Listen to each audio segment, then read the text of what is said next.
The storm came without warning. One moment the sky was the deep, bruised purple of late evening, and the next it split open like something had torn through it from the other side. Rain hit the cobblestones of Veldrath Market Square so hard it bounced back up, and the wind that followed was the kind that didn't just push it hunted.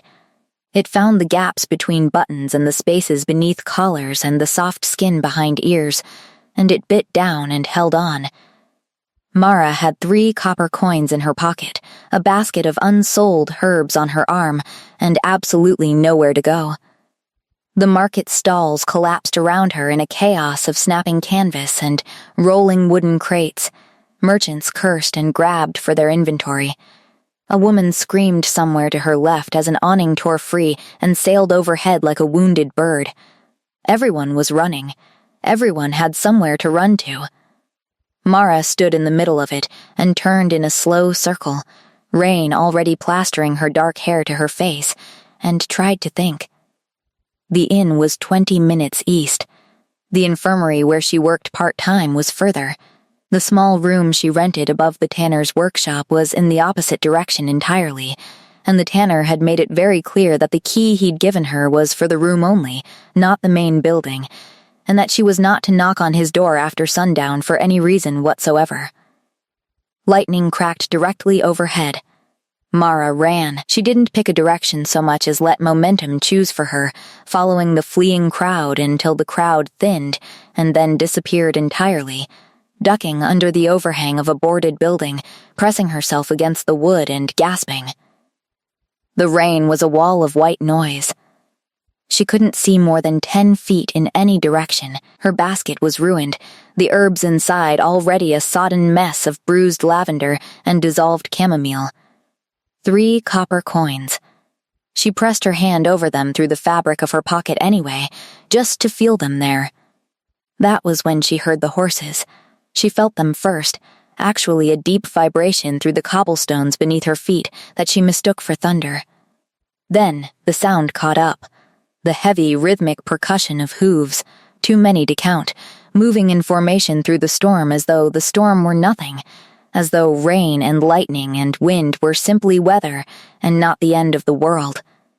She pressed harder against the boarded wall. Out of the white curtain of rain, they emerged like something from a fever dream. Soldiers, dozens of them, mounted, in armor that was dark with water and darker still with something else, older stains that the rain hadn't washed out. They carried no banners that she could see the wind would have destroyed them, but they didn't need banners. The way they rode said everything. This was a unit that had marched through worse than storms. The horses were enormous, war-bred, and the men on their backs sat like they'd been born in the saddle. Mara made herself small and breathed carefully and prayed to whatever god was listening that none of them looked her way. Then, the wind changed direction. It came roaring down the alley to her left with a howl that seemed personal, and it hit her with a blast of cold, so savage her knees buckled. The basket tore from her arm.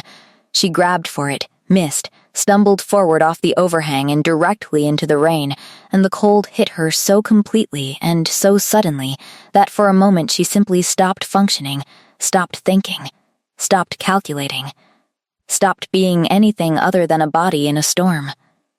She staggered into the street. One of the horses reared. She heard the rider's voice cut through the storm before she saw him a single sharp command that stopped the horse mid-motion. A sound so certain it seemed to reach through the animal's panic by pure authority. Then a hand came down and caught her by the arm before she hit the cobblestones, and she was yanked upward with a force that lifted her completely off her feet and set her back upright with an efficiency that was almost impersonal. She looked up. He was looking down.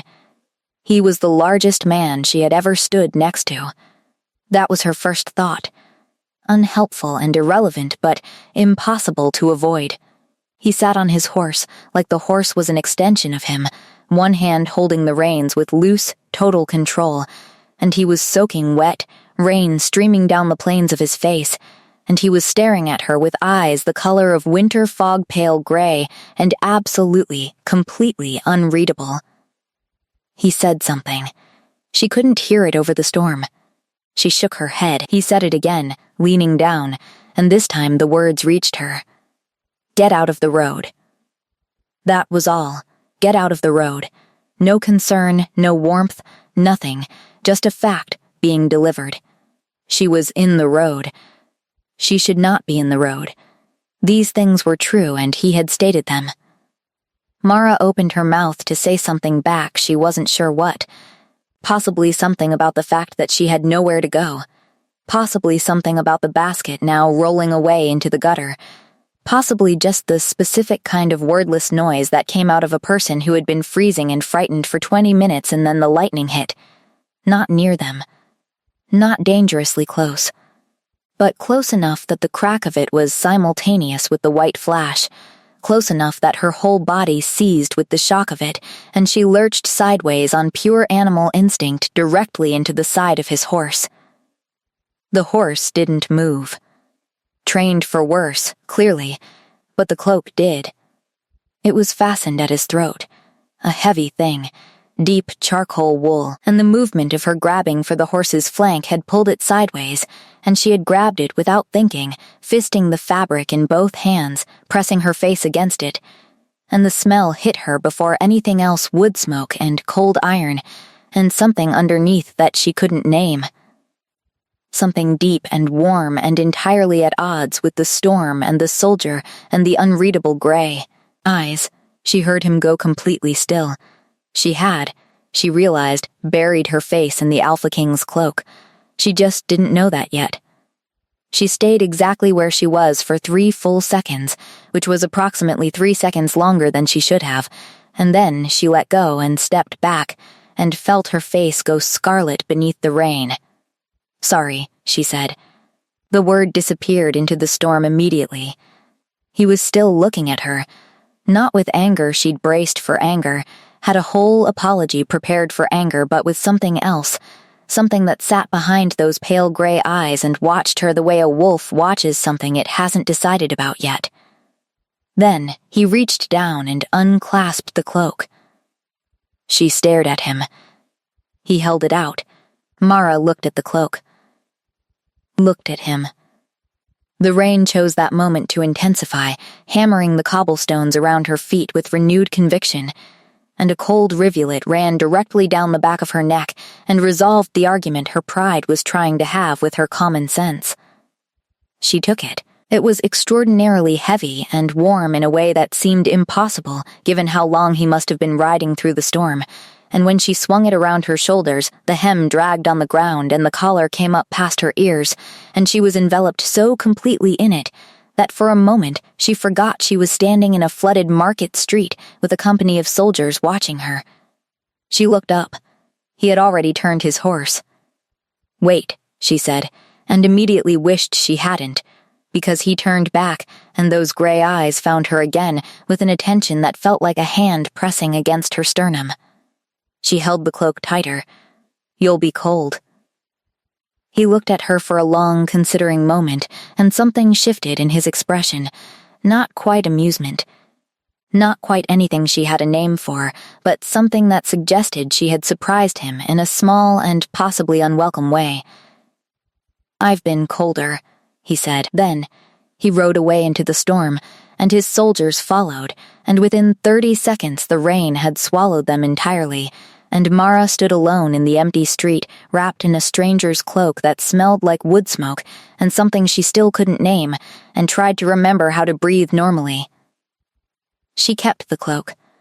She told herself it was practical. It was the middle of autumn, and she had nothing warmer, and the cloak was extraordinary quality, thick wool with a deep hood that kept the rain off her face completely, and whoever the man was, he clearly hadn't needed it the way she did. She told herself she'd find him eventually, and return it. She told herself a lot of things over the following week, while she wore it every morning to walk to the infirmary, and hung it by her door every evening, and tried not to think about the smell of it. The infirmary where Mara worked was small and perpetually understaffed, staffed mostly by herself and the head healer, a woman named Sorcha, who had been practicing medicine for 40 years and had opinions about everything and expressed all of them constantly. Sorcha had taken Mara in 3 years ago when Mara had arrived in Veldrath with nothing but a working knowledge of medicinal herbs and a desperate willingness to learn anything else, and Sorcha had looked at her for approximately 45 seconds and said, "Fine, you can stay," and that had been the extent of the warmth offered, and also somehow all the warmth Mara had ever needed. Sorcha noticed the cloak on the 3rd day. "Where did that come from?" she asked, in the tone she used for things she already knew the answer to. "A man gave it to me," Mara said. Sorcha's eyebrows rose approximately 1 centimeter, which on her face was the equivalent of another person falling off their chair. During the storm, Mara clarified, "I was cold. He gave me his cloak." "What man?" Mara opened her mouth and realized she had no answer. She'd never seen his face clearly rain in darkness, and the sheer overwhelming presence of him had made proper observation difficult. She knew he was tall. She knew he had gray eyes. She knew he commanded soldiers the way most people breathed, without thinking about it, and she knew the smell of his cloak in a way that was embarrassingly detailed and completely useless for identification purposes. "I don't know," she admitted. Sorcha looked at the cloak for a long moment. Then she said, "That's a military cloak. Senior rank. The wool's Greyveil weave." Mara blinked at her. "The army returned from the northern campaign 3 days ago," Sorcha continued, her voice going carefully neutral. "The one that's been going for 2 years. The King's campaign." Mara felt something cold that had nothing to do with the weather move through her. The King's campaign. The Mountain War. She'd heard about it the way everyone in Veldrath had heard about it, in fragments, in rumors, in the faces of the soldiers who'd come back in 1s and 2s over the past month. Too quiet and too still in the way that men became when they'd seen things that rewrote them permanently. The King came back with them. Sorcha said. Mara said nothing. "He rode at the head of the column," Sorcha said. "Through the market district. During the storm." "The market district," Mara said. Her voice came out very even, which she was proud of. Sorcha looked at her with the expression of someone who had all the information and was choosing how much to dispense at once. "The King," she said, "is tall. Gray eyes. Rides like he was born on horseback. Has a reputation for being," and here she paused, selecting the word with surgical precision certain. Mara became aware that she was holding very still. "You grabbed the Alpha King's cloak," Sorcha said, "and buried your face in it." "I didn't know," Mara started. "And he gave it to you," Sorcha finished. She tilted her head. "That's interesting." "It isn't interesting," Mara said immediately. "He was being practical. I was in the road. I was cold. He had a spare." Sorcha said, in the tone that meant she disagreed completely, and was simply choosing not to argue. Yet, Mara hung the cloak up when she got home that evening and stood looking at it for a long time. She should return it. Obviously, she should return it. She went to bed and dreamed about gray eyes and wood smoke and the specific quality of a silence that paid attention, and woke at dawn with her heart beating too fast and her common sense firmly in charge again. She was going to return it. Today, returning a cloak to a king, she discovered, was not a simple errand. She'd assumed naively, she now understood that there would be some kind of system for it. A palace gate. A guard she could hand it to, a formal lost and found for items accidentally bestowed upon cold herbalists during storms. Instead, what she found when she arrived at the outer wall of the Veldrath Palace with the folded cloak under her arm was a gate, 2 guards, and a level of disinterest in her existence that was almost impressive. "I need to return something," she told the guard on the left. "To the king." The guard on the left looked at her. The guard on the right did not look at her, which somehow felt worse. "It's his cloak," she said. "He gave it to me. During the storm. 3 nights ago." The guard on the left said, "You can leave it here." Mara looked at the cloak, then at the guard. It's quite valuable. I'd rather make sure it gets to him directly," the guard on the left said. "You can leave it here," again in exactly the same tone, which told her everything she needed to know about how this conversation was going to go. She left it there. She walked back to the infirmary with the specific hollow feeling of a task accomplished that hadn't actually felt like an accomplishment, and she told herself this was fine. The cloak was returned. The errand was done. Whatever strange, storm-drenched moment had happened 3 nights ago was closed now, folded away neatly like the cloak itself, and she could go back to being a herbalist in a small infirmary in a city that had nothing whatsoever to do with kings or campaigns or pale gray eyes. She was 3 hours into a very productive morning of actually believing this when Sorcha appeared in the doorway of the back room with an expression Mara had never seen on her face before. "There's a man at the door," Sorcha said. Mara looked up from the poultice she was preparing.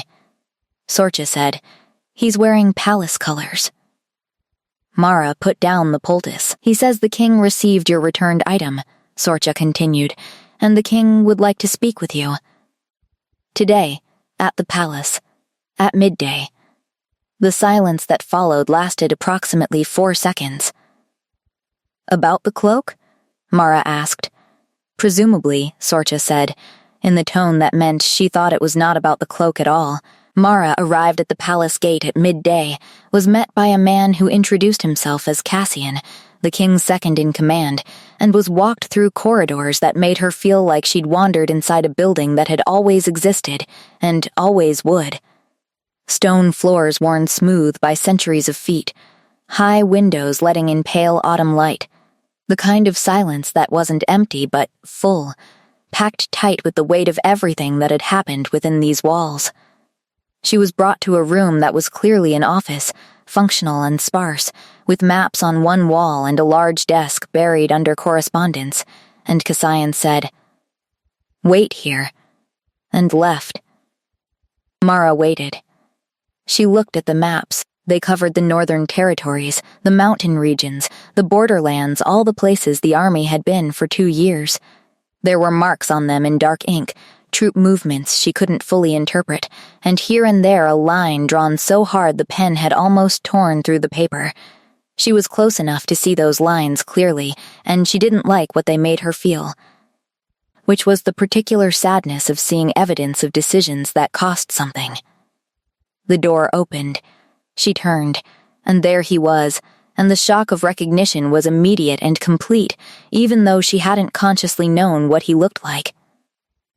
She'd thought rain and darkness and a high horse had made him something almost abstract in her memory, a presence more than a person. But here he was in the pale midday light with no storm between them, and she recognized him anyway, in the same instinctive way you recognized a piece of music you hadn't heard in years.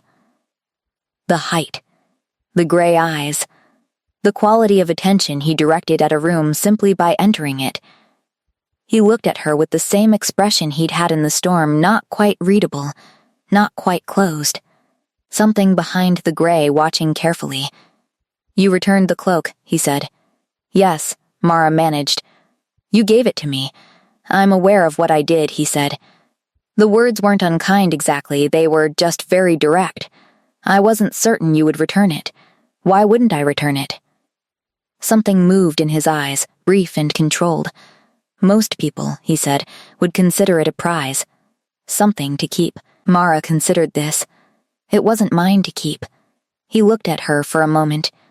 Then, he said, "Sit down," in the same tone he'd used in the storm, not a suggestion, but not cruel either, just a man who was accustomed to things happening when he spoke. She sat. He moved to the desk and remained standing, which meant he was still significantly higher than her, and she had to tilt her head back slightly to look at him properly, which she suspected was not accidental. He picked up the cloak from where it sat folded on the corner of the desk. "It smells like lavender," he said. Mara felt heat rise up her neck. "I work with herbs. I couldn't help what it absorbed." He set the cloak down. His expression hadn't changed. "Tell me your name." "Mara." She paused, then added, "I'm a healer. Herbalist. I work at the infirmary in the lower quarter." He nodded once, filing this away in whatever internal system organized the information he took in, which she imagined was extremely efficient. "I'm told you asked to return it personally," he said, rather than leaving it at the gate. I thought Mara stopped. I thought it was important enough to handle properly. "You thought a cloak was important enough to handle properly," he repeated. "When someone gives you something," she said, carefully, "you owe them the courtesy of returning it properly. So they know you understood what it was worth." The quality of his attention sharpened. She felt it like a change in pressure. "And what was it worth?" he asked. She met his eyes. "It was warm," she said simply. "When I needed to be warm. That's worth returning properly." The silence that followed was different from the silences before it. Deeper, somehow, more considered. His name, she would learn 3 minutes later when Cassian reappeared in the doorway and addressed him, was Kalen Voss. He was the Alpha King of the Veldrath territories. He had been at war for 2 years and returned 4 days ago and had not, Cassian would mention in a tone of careful neutrality, slept properly since. She would learn all of this in the following minutes, but in this moment, in the pause before Cassian's arrival, what she learned was simpler. He was looking at her the way people looked at things they hadn't expected to find, like she was something that had appeared in a storm and turned out, on closer inspection, to be real. She looked back at him. Outside, the autumn wind moved through the palace courtyard, and the light through the high windows shifted gold. She did not expect to be summoned again. That was the part she kept returning to, in the days after the meeting in the palace office. She'd returned the cloak. He'd asked her name. They'd spoken for perhaps 10 minutes before Cassian had appeared with an urgent matter requiring the king's attention, and she'd been quietly, efficiently shown out by a different guard through a different corridor and deposited back onto the street, with the distinct feeling of having been handled. Gently, but completely. She didn't know what she'd expected. A thank you, perhaps. A formal dismissal. Something that closed the thing neatly.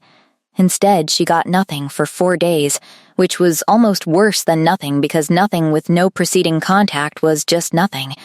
But nothing after 2 encounters had a specific texture to it that she kept accidentally touching with her thoughts at inconvenient moments.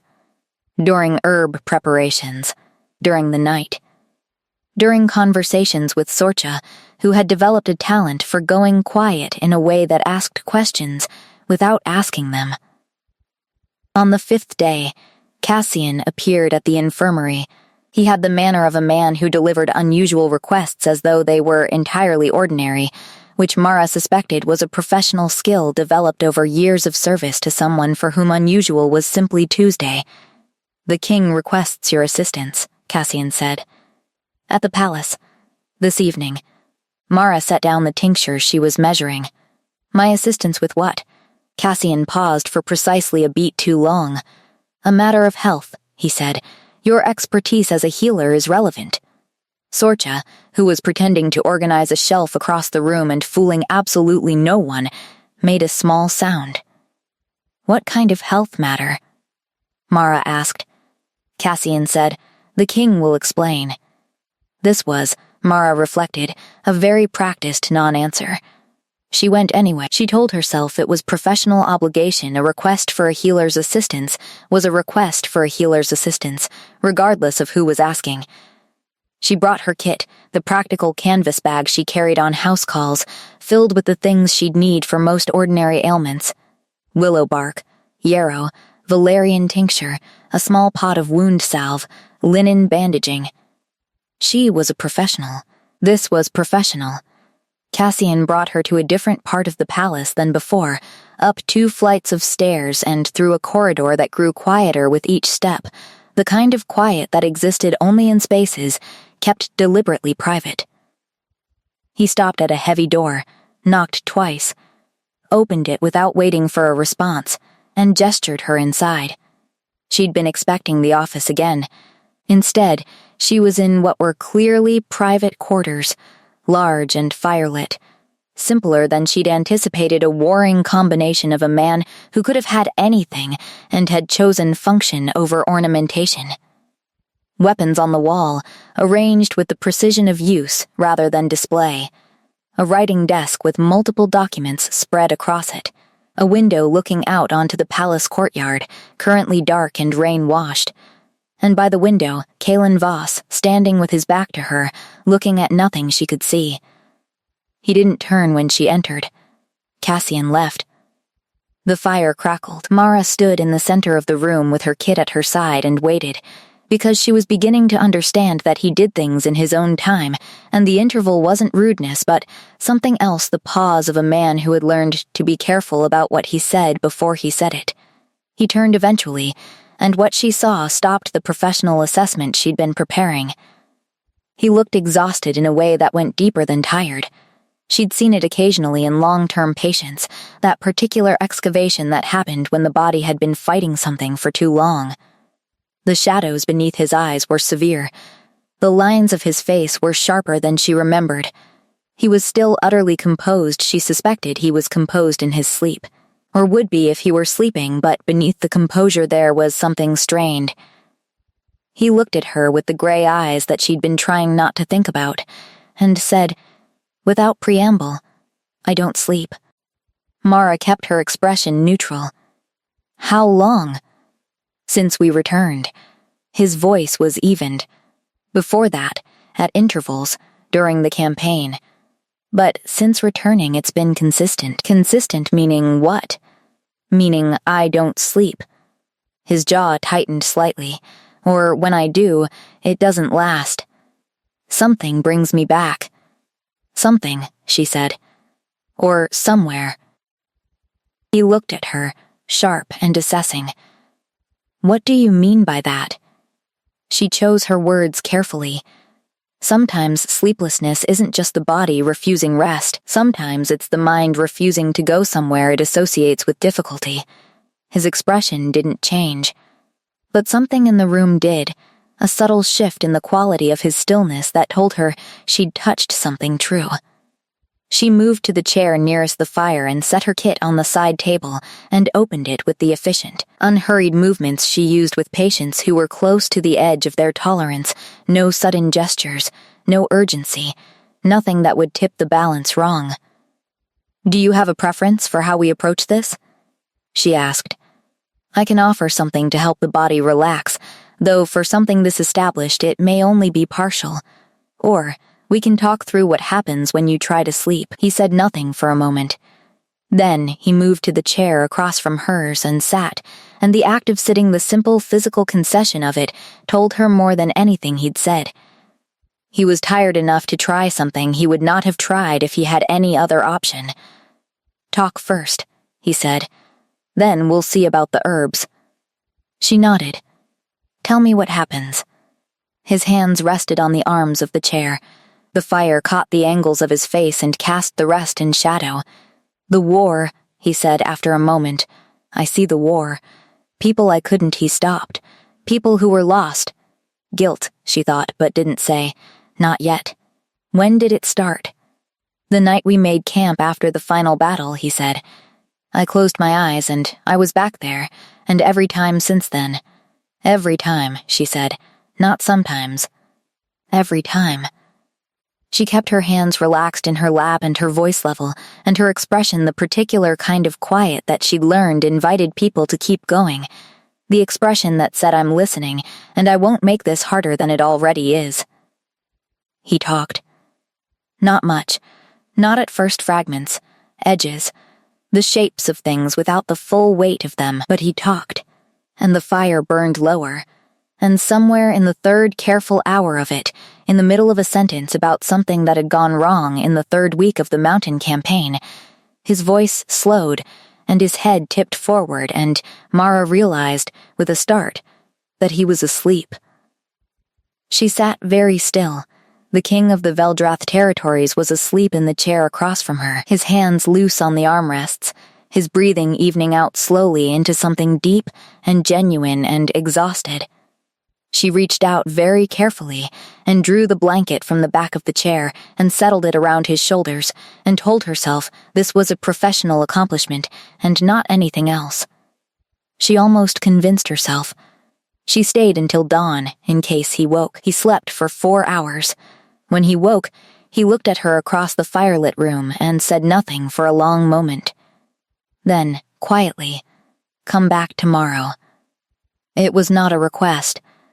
She came back. A routine formed the way routines did, not through decision but through repetition, each evening resembling the last closely enough that after a week it felt as though it had always existed.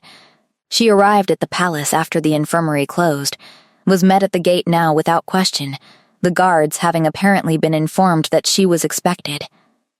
Cassian walked her up the familiar corridor less and less by the third day she'd been shown the route, and after that she walked it alone, which felt significant in a way she tried not to examine. The king's door, the firelit room, the 2 chairs arranged at the same angle to the hearth. He was always there when she arrived, sometimes reading, sometimes standing at the window, once on a day when she came slightly later than usual due to an emergency at the infirmary, pacing with the controlled frustration of a man who had been waiting and was not accustomed to waiting. They talked. That was the shape of it, at its most basic.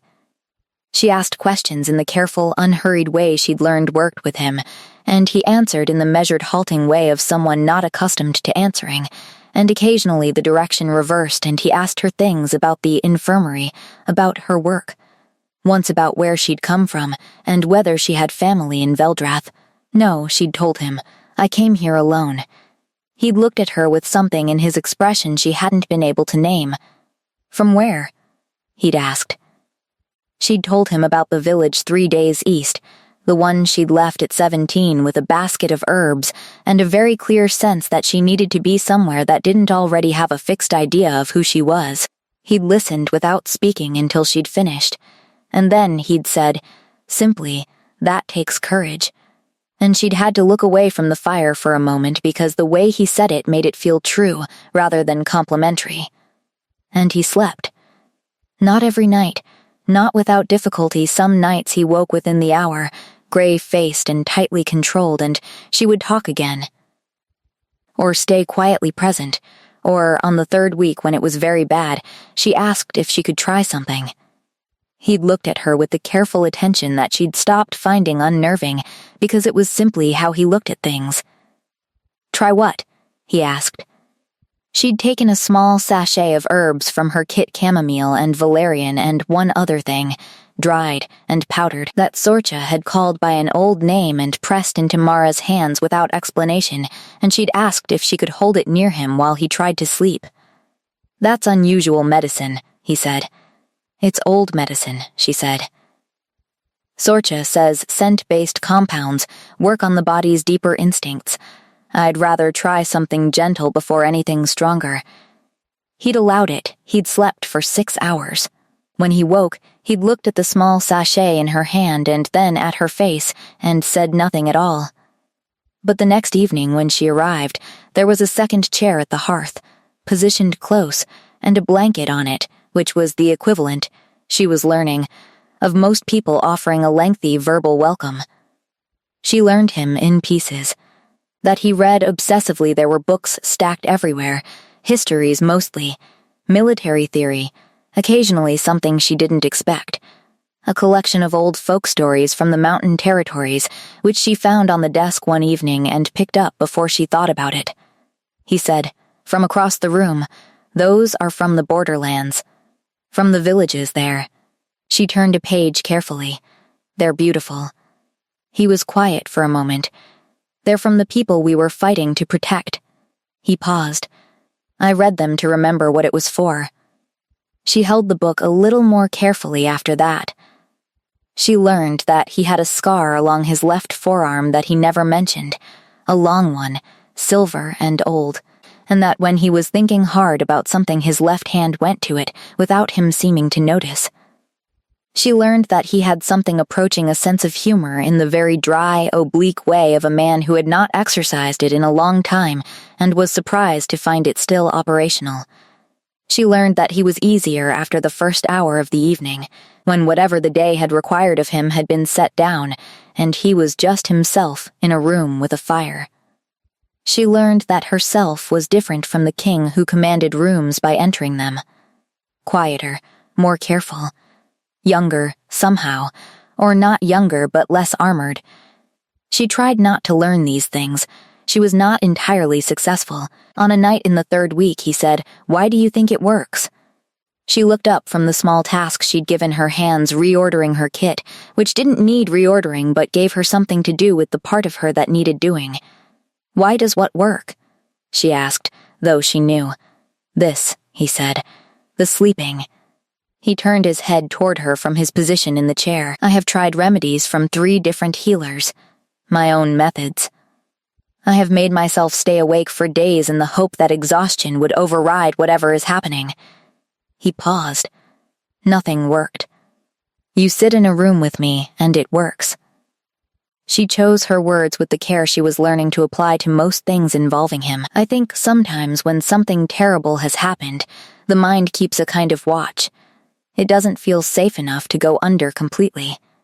She kept her eyes on her kit. "And sometimes another presence helps. Tells the watching part of the mind that something is standing guard." He said nothing. She glanced up and found him looking at her with an expression she hadn't seen on him before and couldn't immediately place. "You do this for all your patients?" he asked. "Sit with them in the dark?" "Some of them," she said. "The ones who need it." He was quiet for a moment. "Then, you're very calm. I try to be. Is it natural or practice?" She thought about it honestly. "Both, I think. I wasn't always. What changed?" She considered the question. "I decided," she said finally, "that the most useful thing I could offer was steadiness. That I could be the thing that didn't move when everything else was moving."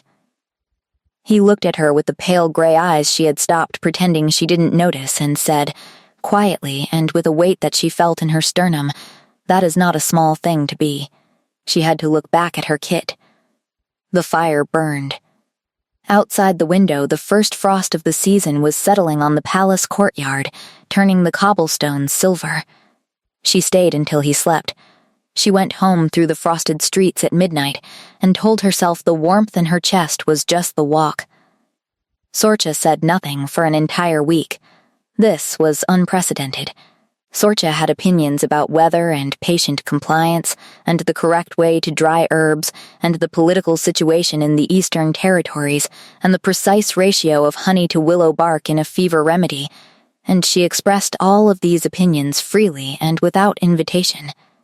Her silence on the subject of Mara's nightly absences was therefore not the absence of opinion, but a very deliberate withholding of it, which was somehow louder than anything she could have said. On the 8th day, Mara cracked first. "I know what you're thinking," she said. Sorcha looked up from the mortar she was working. "Do you? I'm his healer. It's a professional arrangement." Sorcha resumed grinding. "Of course, it's helping him. He's sleeping better. That's the objective. It is entirely." "Professional," Sorcha said. "Yes, you mentioned that." Mara put down the bundle of dried lavender she was holding with more force than it required. "It is." Sorcha looked at her with the expression she used on patients who were insisting the pain wasn't that bad. "You've worn that cloak every single day since the storm," she said. "The one he gave you. Even though you returned it and he gave it back." She had given it back. That was the part Mara hadn't mentioned to Sorcha, that, at the end of the first week, Kalen had produced the cloak from the corner of his office, where it had apparently been sitting since she left it at the gate, and placed it on the chair beside her kit, and said simply, "It was already yours." She'd started to protest, and he'd looked at her with those gray eyes and said, "You stood in a flooded street in autumn and gave it back rather than keep something that wasn't yours." That's not a person who needs to return a cloak. She'd taken it home. She wore it every day. This was not. she told herself, evidence of anything. Sorcha said, again, which contained more information than most people managed in full sentences. He's not sleeping because of the herbs, Sorcha said after a moment in a more serious tone. I want to be clear that I think you know that. Mara kept her hands busy. The herbs help. The herbs help the way a candle helps in a very large dark room. They're not the source. You are. I'm a calm presence. Sorcha set down the mortar and turned to face her completely. Child, she only used that word when she was being very direct. You know as well as I do that scent-based sedation works on wolf instincts at the deepest level, and the scent that's calming him isn't the herbs. Mara felt the heat rising up her neck. I'm not saying you've done anything wrong, Sorcha continued. I'm saying you should understand what's happening. Because I suspect he does. What do you mean? Shifters recognize these things, Sorcha said simply. Before they name them, before they decide what to do with them, they recognize them. It's not a thought. It's a knowing. Mara looked at her hands. He keeps asking you back, Sorcha said. He needs a healer. He has access to the finest healers in the territory, Sorcha said. He chose a herbalist from the lower quarter who literally grabbed his cloak in a storm. Mara said nothing. Sorcha picked up the mortar again. I'm not telling you to stop going, she said. I'm telling you to go with your eyes open. That evening, Mara walked to the palace with the cloak around her shoulders and her eyes, she told herself. Open. She found Kalen at his desk, bent over a series of documents that had the look of things that had been troubling him all day. The set of his shoulders was different than the evenings when he'd managed to put the work down. She set her kit on the side table and didn't sit in her chair immediately, looking instead at the documents spread before him. Bad news? She asked. He looked up. She was never quite prepared for the directness of it, the way his attention moved. Complicated news, he said. There's a disagreement among the council about the border territories. The Steel Claw, lands. He paused. You know about them? I hear things at the infirmary, she said. People talk when they're in pain. She sat in her chair. What's the disagreement? He was quiet for a moment, and she thought he might deflect. He sometimes did, when things came close to the part of the war that lived behind his eyes. Then he said, some want to resettle the lands. Others want to leave them empty. As a buffer. What do you want? The question landed in the space between them, and he looked at her as though the question itself was unusual. Not the content, the fact that she'd asked what he wanted. Specifically, I want to rebuild them, he said after a moment. I want to put people back in them who chose to be there. Not because I'm ordering settlement, but because he stopped. Because the land didn't do anything wrong. The people who lived there didn't do anything wrong. It should be a place people can come back to. Mara looked at him steadily. Then, that's what you should argue for. He looked at her with an expression she was starting to recognize as the one that appeared when she'd said something that landed differently than he expected. You say that as though it's simple. No, she said, I say it as though you know what's right, and the difficulty is making other people see it. Those are different problems. The corner of his mouth moved, almost imperceptibly. You're unexpectedly direct for a healer. You're unexpectedly uncertain for a king. The silence stretched, and then he did something she hadn't seen him do before he laughed. Not much, just a brief exhale that carried genuine amusement, but it changed his whole face, cracked something open in it that she felt in her chest like a physical impact. He caught her expression, and the laugh faded into something softer, more aware. They looked at each other across the hearth. The fire settled. Outside, wind moved through the courtyard, and somewhere deep in the palace a clock struck the hour, and neither of them moved for a moment that was perfectly still, and perfectly held and absolutely full of something she couldn't name without naming too much. Then he looked away, back at the documents, and picked up his pen. She looked at her hands. You should sleep soon, she said, her voice coming out steadier than she felt. "You have a council meeting tomorrow." He said, without looking up, "Stay a while longer." It was very quiet, barely more than the words themselves. But she heard what was underneath them, not a command this time, not even a request, something more unguarded than either. She stayed. She told herself it was professional. The fire burned. It was the nightmare that changed everything, not the sleeping that had been changing incrementally for weeks. Each night a little longer, a little deeper, the lines of exhaustion gradually easing from his face in increments she noticed because she was watching more carefully than she should have been. Not the talking, which had grown easier in the way of things practiced. The particular intimacy of two people who had run out of the need to perform for each other. It was the nightmare on the night of the first heavy snowfall, when the palace was muffled in white silence, and the fire in his room burned especially warm, and she had been sitting in her chair for 2 hours after he slept, telling herself she would leave in a moment. Telling herself this for longer than made any professional sense. She'd been watching his breathing. This was something she'd told herself was clinical observation, monitoring the sleep quality, assessing the efficacy of the treatment, being a responsible healer. And it was those things. It was also something else. This specific watching, the particular quality of attention she gave to the way his breathing deepened, and his hands went slack, and the permanent tension in his shoulders eased fractions at a time, like a building settling after an earthquake. She was watching when it changed. It was subtle at first, just a difference in the rhythm, a slight catch on the inhale. Then, his hands tightened against the blanket, his head moved sharply to one side. Mara sat forward, his breathing went ragged. A sound escaped his throat, low and pained, the sound of someone trying to stay quiet while something terrible happened to them. His whole body went rigid, braced against something only he could see, and she knew with the clinical certainty of a healer and the non-clinical certainty of someone who had been paying close attention to this particular person that this was worse than the ordinary difficulty. She went to him without deciding to. Her hand found his shoulder in the firelit dark, and she said, softly, Kalen, his name.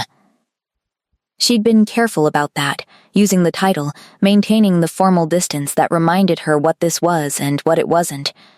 But in this moment the title wasn't right. It would reach the king and miss the man, and it was the man who was trapped somewhere terrible and needed to be found. Kalen, his whole body shuddered. She took his hand. And then, she was somewhere else. The transition was immediate and total. The way sleep came sometimes one moment the warm firelit room, and the next this place. Cold and utterly still. Wrong in the precise specific way of places that existed only because something had made them. Gray sky like a ceiling pressed too low. Trees with too many branches, skeletal and reaching. Surrounding a clearing where the ground felt soft underfoot in a way that had nothing to do with soil. She knew she was in his dream. She knew it the way she knew things in this state, not as a thought but as a fact already present, waiting to be acknowledged. He was there, in the center of the clearing. Standing, not kneeling, but something in his posture had the quality of kneeling the deep. Locked down stillness of a man who had stopped fighting and was simply enduring. Surrounding him on all sides, at the edge of the clearing where the fog thickened, were shapes. People shaped, vague, standing in the particular way of crowds that are waiting patient and terrible and entirely certain. She walked toward him. Each step was heavier than the last, the ground pulling at her feet in the specific way of nightmares, but she kept moving. Because she had been brought here, or she had followed him here, she wasn't sure of the distinction and she was not going to stand at the edge of it. Kalen. He turned, and the look on his face broke her. He hadn't expected her. That was the thing. There was something almost worse about it than the nightmare itself, the fact that she could see, in his expression, that he had become accustomed to this place, to standing in it alone, had settled into a routine of endurance that had no expectation of rescue. "What are you doing here?" he said. His voice was different here, lower, stripped of the particular armor it carried in the waking world. "I followed you," she said simply. "You can't be here." His voice was urgent. "Mara, this place, what is it?" She looked at the figures at the edge of the clearing. They hadn't moved, just watched. "Who are they?" He was quiet for a moment. Then, flatly, the dead. She looked at them, at the patient, terrible stillness of them. "They're waiting," she said. "They always wait. What for?" His jaw tightened. "For me to say the right thing. To find the words that are sufficient. For what I couldn't prevent." She turned back to him. "And have you? Found them?" "No," he said. The word came out flat and certain, the certainty of a verdict long ago delivered. Mara looked at him carefully. "This isn't about sufficient words," she said. He looked at her. "You know that," she said. "Some part of you already knows there are no sufficient words for this, because this isn't actually about finding them. This is about—" She stopped.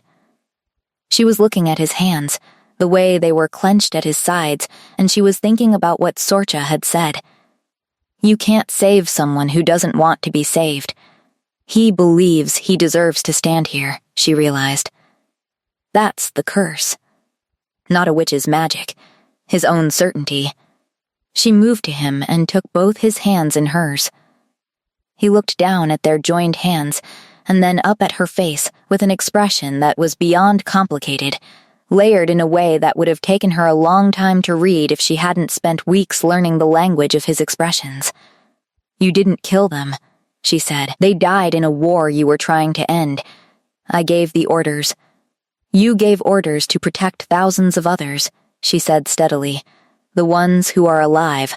The villages that still have people in them because you marched when it was necessary." He shook his head, a sharp rejecting motion, and she held his hands tighter. "You are not required to carry this forever," she said. "You are allowed to set it down. Not forget it.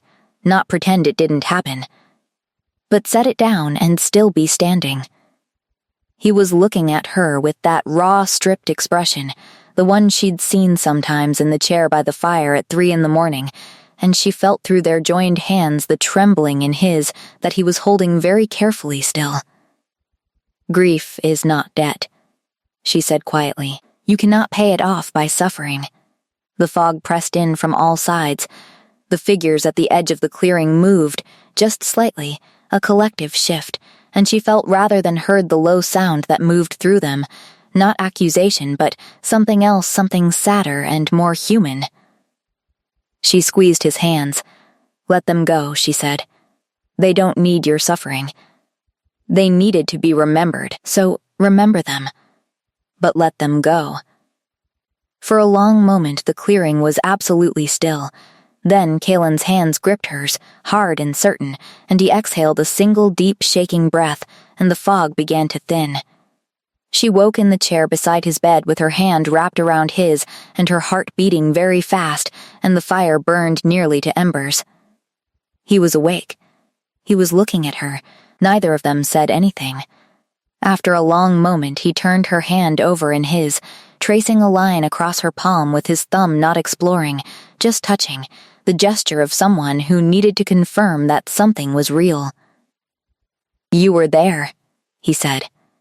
"Yes, how?" She shook her head. "I don't know." He looked at their joined hands. "Are you all right?" She nodded. He looked at her face for a long moment.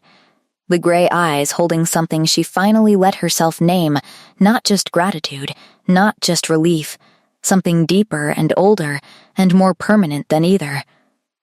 Something that had been there for weeks and was simply visible now.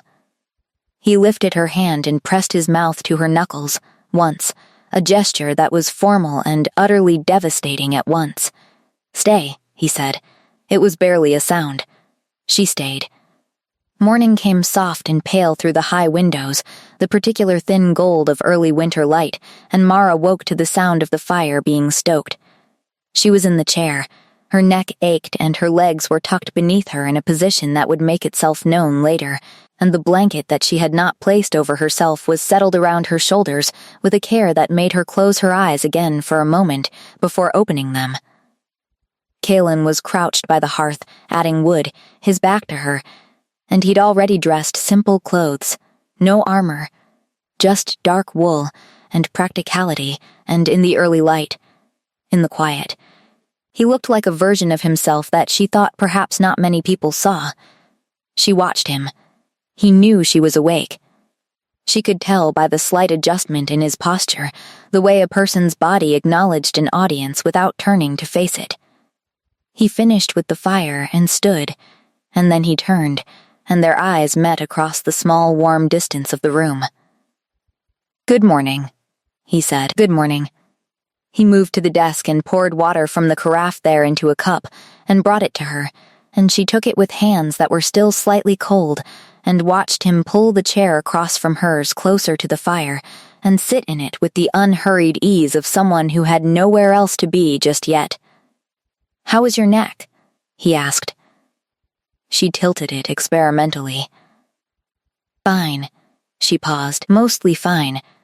The corner of his mouth moved. "There are better places to sleep than that chair." She looked at her cup. "I know." He said nothing to that, just looked at the fire for a moment. "The nightmare didn't come back," she said, carefully. "No." He said, Does that feel different?" He was quiet, considering in the way he did not avoiding the question but actually examining the answer before offering it. "Yes," he said finally. "It feels like something has been put down. Not gone, but no longer required to be carried in the same way." She thought about what she'd said to him in the fog. "Grief is not debt." He looked at her. "You said that to me." "In the hollow." "Yes." He was quiet for a moment. "How did you know that was the thing?" She thought about the village she'd left at 17, the parents who'd told her, in various ways over 17 years, that she was too much and not enough simultaneously, that her presence was a problem to be managed. The specific shape of the belief she'd carried out of that village like luggage that she needed to earn her right to exist, that belonging was a thing to be justified, not simply inhabited. She said, "Because I've carried a version of the same thing. And I know what it looks like from the inside." He looked at her steadily. "Tell me about it." She started to deflect the professional instinct, the healer's habit of redirecting attention outward, and then stopped. He had told her things in this room that he had told no one else. She could hear it in the way he said them, the particular quality of words being spoken for the first time. "My parents," she said. "They couldn't keep me. Or they decided they couldn't. I'm not entirely sure which." She heard him go still. "I told myself for a long time that it meant something about me." She kept her voice even, that if I'd been different, less difficult, more useful, something they would have made different choices. He said, quietly. "And now?" She looked at the fire. "Now I know that their choices were about them. Not me." He was quiet for a moment. "When did you learn that?" She almost said gradually, the safe answer, but found herself saying instead, "I'm still learning it. Some days better than others." His eyes met hers. "That seems honest. It's the most honest thing I know how to be about it." He nodded once, slowly, in the way that meant he was filing something away, not just the fact, but the shape of it, the weight of it. Then he said, "Your parents, do you know where they are now?" "No." She looked back at the fire. "I stopped trying to find out a long time ago." He said nothing. But he reached across and poured more water into her cup without being asked, a small and practical gesture that sat in the room between them like something much larger. She drank her water. Cassian came eventually, as Cassian always did, with a brief knock and a list of the morning's requirements, delivered with the diplomatic efficiency of a man who understood when he was interrupting something and had decided the king's schedule took precedence anyway. Mara stood and gathered her kit and was wrapping herself in the cloak when Kalen said, from behind her, "Are you working today?" Yes, she said. We have a lot of patients this week. The cold. He nodded. The warmth in his eyes was different from warmth she was accustomed to receiving, she noticed. Softer, more considered, like it had been specifically made rather than generally offered. This evening, he said. It wasn't a question. Yes, she said. She walked to the infirmary through frosted streets, with her heart doing something she was trying very hard to describe as a mild physiological response to an emotionally resonant experience, and she arrived to find Searcha already there, already watching her walk through the door with an expression of profound and patient vindication. Mara hung up her cloak, started organizing the morning supplies. Searcha said nothing. Waited, he was in the nightmare, Mara said, because the silence was going to crush her. I followed him in. We were in this place fog, dead soldiers, all his guilt made physical, and I helped him through it. Searcha said, It was entirely professional, Mara said. You've been at the palace every night for 3 weeks, Searcha said. You're wearing his cloak. You entered his subconscious nightmare landscape and helped him confront his war trauma. When you put it that way. Professional is a very interesting word, Searcha said, mildly. Mara looked at her hands. It can't be anything else, she said. He's the king. Searcha looked at her for a long moment. He gave you his cloak in a storm before he knew anything about you, she said. Think about what that means for a shifter. Mara thought about it. The warmth that had been sitting in her chest all morning expanded slightly. She thought about gray eyes and wood smoke, and the specific weight of a hand pressing her knuckles to a mouth. She thought about staying. She organized the morning supplies and said nothing else, and Searcha, mercifully, let her. But when Mara left that evening for the palace, Searcha called after her. Eyes open, she said. Wide open, Mara replied. She meant it. She told herself she knew what she was walking into. She told herself this all the way up the familiar corridor, up the stairs, through the quiet hall. She told herself she was a professional with a clear understanding of the situation and its boundaries and her own position within those boundaries, and she told herself this with the focused determination of someone who had decided that the repetition of a thing would eventually make it true. She was not prepared for the door to open before she knocked. She was not prepared for Kalen to be standing on the other side of it like he'd been waiting, had known the precise moment she'd arrive, and she was not prepared for the way he looked at her direct and uncomplicated in a way that was different from before, as though the nightmare in the morning and the thin gold light through the window had removed something that had been standing between his face and the full weight of what was on it. Come in, he said. She came in. The room was warmer than usual, the fire built high, and on the small table beside her chair there was a cup of tea already steeping, which was new, and the sight of it did something to her chest that she classified as a reaction to unexpected kindness and not anything more complicated. She set down her kit and picked up the cup. You didn't have to do this, she said. I'm aware. She sat in her chair. He sat in his. The fire made its usual sounds. Outside, the snow was falling again, the palace courtyard going white and silent. I've been thinking, he said, in his measured, deliberate way. She waited, about the nature of this arrangement. Her fingers tightened slightly around the cup. He was looking at the fire. It started as a health matter, he said, a practical solution to a specific problem. Yes, and it has remained practical, in that it has worked. You've helped me. Considerably, she said nothing, but I'm aware, he continued, that it has become something beyond practical. His voice was careful with the particular care of a man who had thought about this for a long time and was choosing every word precisely. I don't know what to do with this, he said. That's honest. I am not accustomed to not knowing what to do. He looked at her then, the gray eyes direct and entirely undefended. I know what I want, he said. I'm less certain about what's appropriate to want. Mara set down the cup. She had been having the same conversation with herself for weeks, and she was tired of it, she realized. Not angrily tired, but the kind of tired that came from the end of a long effort that hadn't been working. "Tell me what you want," she said. He looked at her.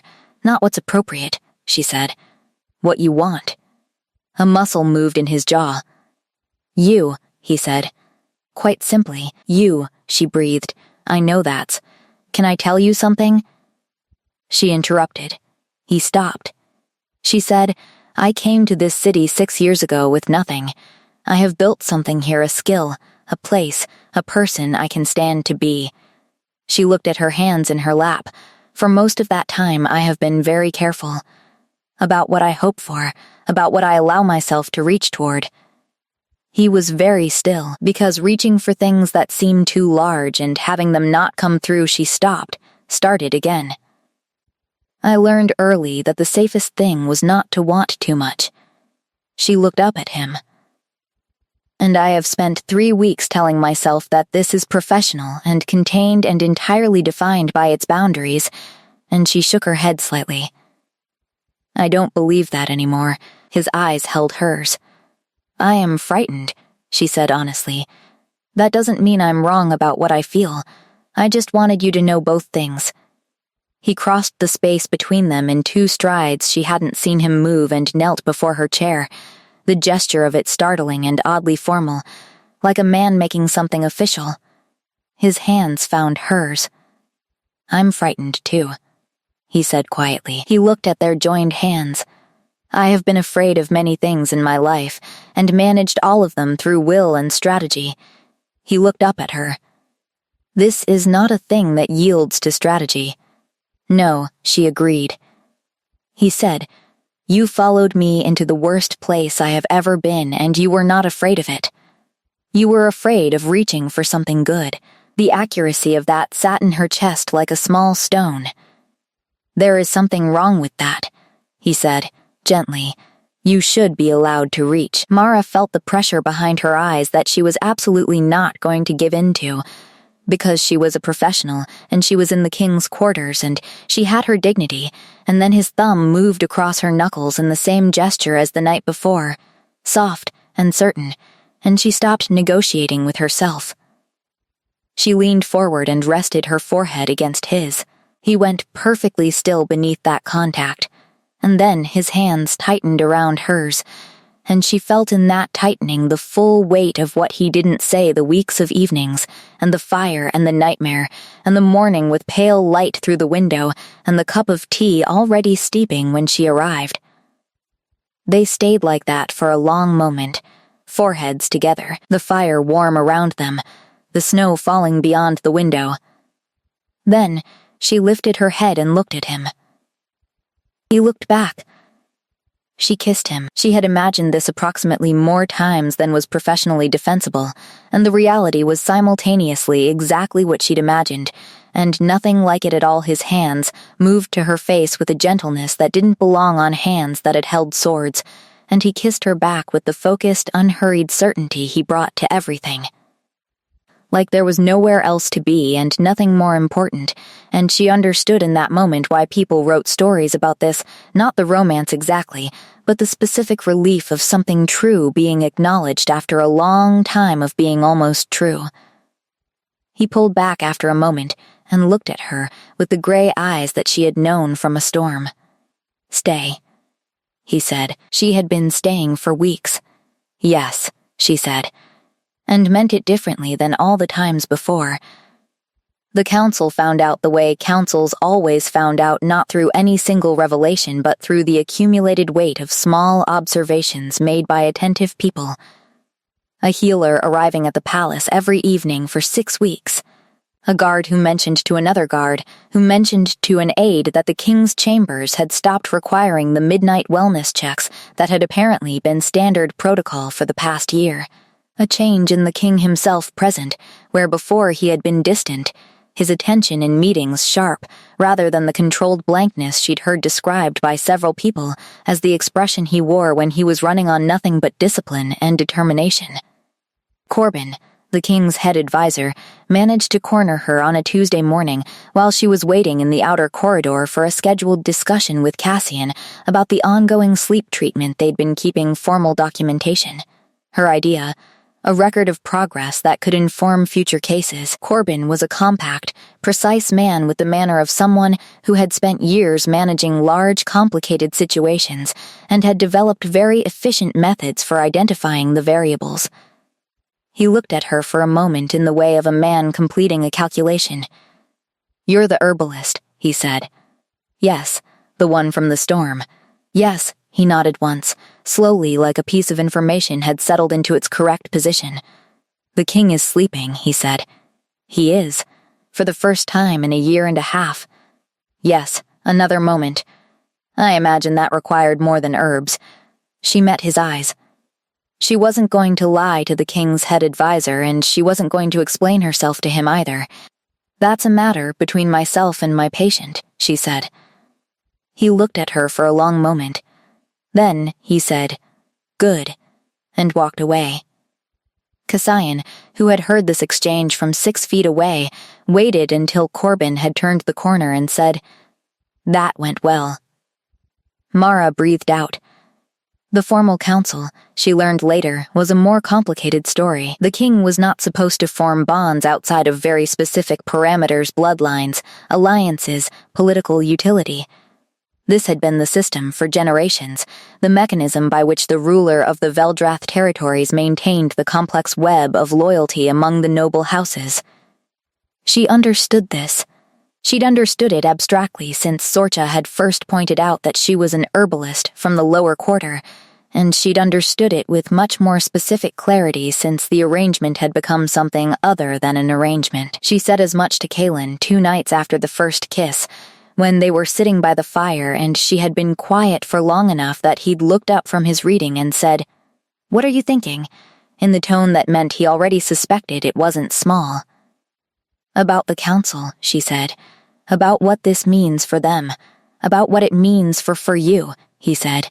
"For you as well." He closed the book. He looked at her with the expression she'd learned meant he had already thought about this, had done the full accounting of it, and had arrived at a position. "I am the king," he said. "Not because that makes my preferences override everything else, but because the office comes with a certain authority to determine what is appropriate within it. And I have determined Kaelin." He stopped. "I'm not asking you to defend this to me," she said. "I know where you stand. I know what you want." "Then what are you asking?" She looked at her hands. "I'm asking if you've thought about what it costs. Not for you." He was quiet for a moment. "For you?" Yes, he set the book down entirely and turned to face her fully, the gesture he made when something required full attention. "The council will have opinions," he said. "They always do. Some will be managed and some will not." She waited. He said, "There will be people who see a foundling herbalist and decide that means something about your worth. Who will be unkind." She heard the care with which he chose that last word. "I grew up with unkind," she said. "I know." He looked at her. "And I can't protect you from all of it. I can manage what happens formally. I can't control what people say in corridors." She nodded. "So the question," he said, "is whether you want to stay knowing that's true." She looked at him across the firelit room, at the man who had given her a cloak in a storm and called her back 5 days later, and fallen asleep in a chair while she talked, and let her follow him into the worst place he'd ever been. Who knelt in front of her chair like making something official and said he was frightened too. Who left tea steeping on the side table because he had learned how she took it. "Yes," she said. "I want to stay." He breathed out slowly. Then, "You stay." The formal conversation with the council came 3 weeks later, not an announcement exactly, more an acknowledgement Kaelin had said of something already in existence. She dressed carefully for it, Sorcha having opinions about this, and expressing all of them freely and helpfully, at extremely high volume for the preceding 2 days. She wore clean, good clothes, not borrowed finery. She had no borrowed finery to borrow, and she stood in the council room while 12 men looked at her with varying expressions, and Kaelin stood at the head of the table, and used the quiet authority of his voice to state the facts. "She is my mate," he said, simply. "This is established, and will not be subject to debate.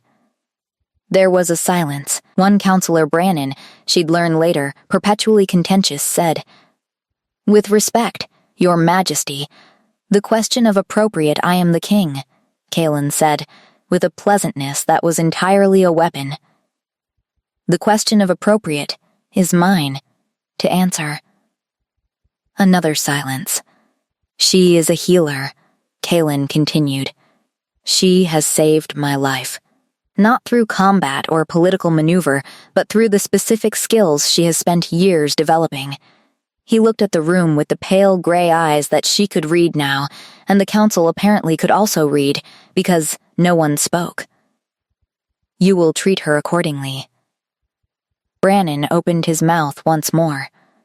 "Accordingly," Kaelin repeated, gently. Brannon closed his mouth. She stood in the council room and felt something in her chest that was not pride exactly, but adjacent to it, not the satisfaction of having been defended, which was part of it, but something deeper. The specific feeling of being seen clearly and chosen deliberately, and having that choice stated in front of witnesses. Of being the kind of value that wasn't negotiated downward. She'd spent most of her life believing that she needed to justify her presence. That belonging was conditional on usefulness and quiet compliance and not taking up too much room. This was different. She was still thinking about it when Kaelin appeared beside her in the corridor after the council had filed out, and looked at her with the gray eyes that she'd known from a storm. "All right?" he asked. She looked at him. "Yes," she said. He nodded, satisfied. They walked back to his quarters side by side, and she matched her pace to his. And the palace corridors were exactly as they had always been, stone and high windows and the weight of centuries, and she felt completely present in them for the first time. The nights changed after that. Not dramatically, there was no single moment of transformation, no line crossed that altered everything on one side and nothing on the other. It was more like the way seasons changed. Imperceptible day by day, until you looked back and realized you couldn't locate the exact moment it had shifted. She still brought her kit. She still asked about his sleep, assessed his rest, recorded her observations with the professional diligence she brought to everything medical. She was still his healer in the technical sense, and this was something she valued not because it justified the arrangement, but because her work was hers. Built and earned. And she wasn't willing to dissolve it into something else, simply because the something else was also real. He understood this. He was. She was learning, very good at understanding things that mattered to her without needing them explained at length, not because he was prescient, but because he paid attention, the same focused, specific attention he brought to military strategy and governance, directed now at the smaller and more important territory of her. The hollow, she called it his word, which she'd adopted, came once more. She'd braced for it during the first weeks, had woken alert in the night at the smallest change in his breathing, prepared to follow him in again. But when it came, 3 weeks after the council meeting, on a night of hard frost and deep silence, it was different. She was there before she understood she was there. And when the fog pressed in from all sides, she was already holding his hand, had apparently been holding it in sleep, and the clearing was smaller this time, the figures fewer. Ada was there, she knew her now, from everything Kaelin had told her standing at the edge of the thinning fog, with the white cloth still in her hands. But the expression on the ghost's face had changed. The accusation was gone from it. What remained was something sadder and simpler and more human. "I'm sorry," Kaelin said. His voice was steady. Not the broken offering of the first time, but something considered the apology of a man who had done the work of understanding what he was sorry for and what he was not. Ada's ghost looked at him for a long moment. Her hands released the cloth. It drifted downward and was gone before it hit the ground. "I remember you," Kaelin said. "I will not forget." The ghost was very still. "I'm going to rebuild what was lost," he said. "Not because it pays the debt. Because it should be rebuilt." The fog thinned. Mara held his hand and felt through it the particular quality of a man doing something true, and she was quiet because this was his. This moment, this specific act of standing in a terrible place and choosing to put something down rather than carry it. Ada's ghost looked at Mara once, a long, clear look that was not accusatory but almost appraising, the way a person looked at someone entrusted with something precious. Then she was gone. The hollow dissolved entirely. They woke together in the warm dark, her hand in his. The fire burned to soft embers. He was quiet for a long moment, looking at the ceiling, and she let him be quiet. Because silence after something true required time. Then he turned his head and looked at her. She looked back. It was over, she thought. Not the grief, not the memory, not the weight of what had happened, but the curse of it, the compulsive return to the same wound night after night. The hollow had required his guilt to sustain itself, and he'd learned, slowly and with enormous effort, to grieve without consuming himself in the grieving. "You were there again," he said. "Yes," he brought their joined hands up and looked at them in the dark. "I don't know how you do that." "I follow you," she said simply. "It isn't simple." "No," she agreed. "But you're worth following." He was quiet for a moment. Then he turned toward her, and she turned toward him, and the gap between them closed in the way of things that have decided not with urgency, but with the deep, inevitable ease of water finding its level. She lay against his chest, and felt his arms settle around her, and his breathing slow into the genuine, deep rest that she'd been working toward for weeks. And she listened to his heartbeat beneath her ear, and thought about the storm. She thought about standing in a flooded market street with 3 copper coins and a ruined basket of herbs and nowhere to go, and a company of soldiers emerging from a wall of rain, and a hand that caught her before she hit the cobblestones and set her upright with impersonal efficiency. She thought about fistfuls of wool and wood smoke and pale gray eyes looking down at her in the lightning-fractured dark. She thought about the gap between what she'd been braced for and what had happened instead. The specific distance between the life she'd arranged to keep small and safe and the life that had appeared when she'd grabbed the wrong person's cloak in a storm. Kaylin's breathing deepened. She stayed awake a while longer, simply to confirm it to register in some careful, deliberate part of herself that this was real. This particular warmth and weight and belonging. The fire in the hearth and the snow outside the window, and his heartbeat steady beneath her ear. This was real. The last of the cold left her bones sometime around midnight. She slept. In the morning she woke to pale winter light, and Kaylin already awake and looking at her with the gray eyes she'd known from a storm, and on his face was the expression she'd seen building for weeks, not complicated, not layered, not carefully managed, just open. Just present. Just his. "Good morning," she said. "Good morning," he said. He had, she noticed, been watching her sleep. She would have found that unsettling from anyone else. From him it was what it was, attention, the specific kind he gave to things he valued, no armor around it now. She sat up and he handed her the cup of tea that was already steeping on the side table, warm and exactly right, the way he'd learned without being told. She took it with both hands and felt the warmth move through her and thought, simply, This is what it is to be chosen.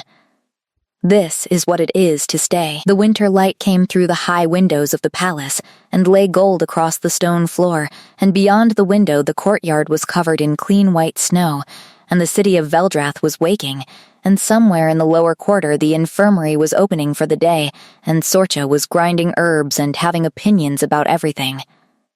And here, in a room that smelled like wood smoke and old books and lavender absorbed into wool, Mara drank her tea and listened to the palace come alive around them and felt, for the first time in as long as she could remember, entirely unafraid of how much space she was taking up. Kaylin said, "What are you thinking?" She looked at him over the rim of her cup. "About the storm," she said. "He considered this. You grabbed my cloak. You were going to ride away. I'd already decided not to," he said. After I set you back on your feet." She looked at him. "You were going to stay?" "Something about you," he said simply. She thought about that. "Something about you," she repeated. "You didn't even know me." "No," he said. "But I knew enough." The fire crackled. She finished her tea. She stayed. 3 months later, Veldreth had an early thaw. It came overnight, the kind of swift seasonal shift that felt deliberate, as though winter had simply decided it was finished and stepped aside. Mara noticed it when she walked to the infirmary that morning, the particular softness in the air, the sound of meltwater finding its way through the city's old stone channels. And she stood in the street for a moment before going inside and turned her face up to the pale, uncertain warmth of early sun and breathed.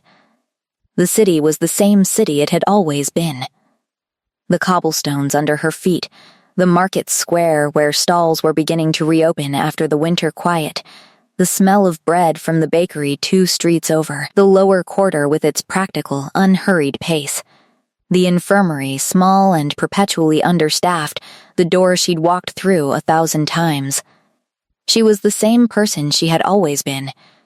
That was something she returned to often now, in the careful and important way of someone who had received something large and needed to be sure they understood it properly. She had not been transformed by being chosen. She had not needed to become something different to deserve it. She was the person who had walked into this city with 3 copper coins and a working knowledge of herbs and a very clear sense that she needed to be somewhere that didn't have a fixed idea of who she was. That person was still standing. She was just no longer standing alone.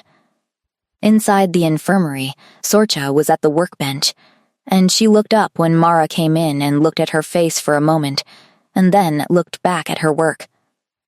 "You're smiling," Sorcha said. "I'm not smiling.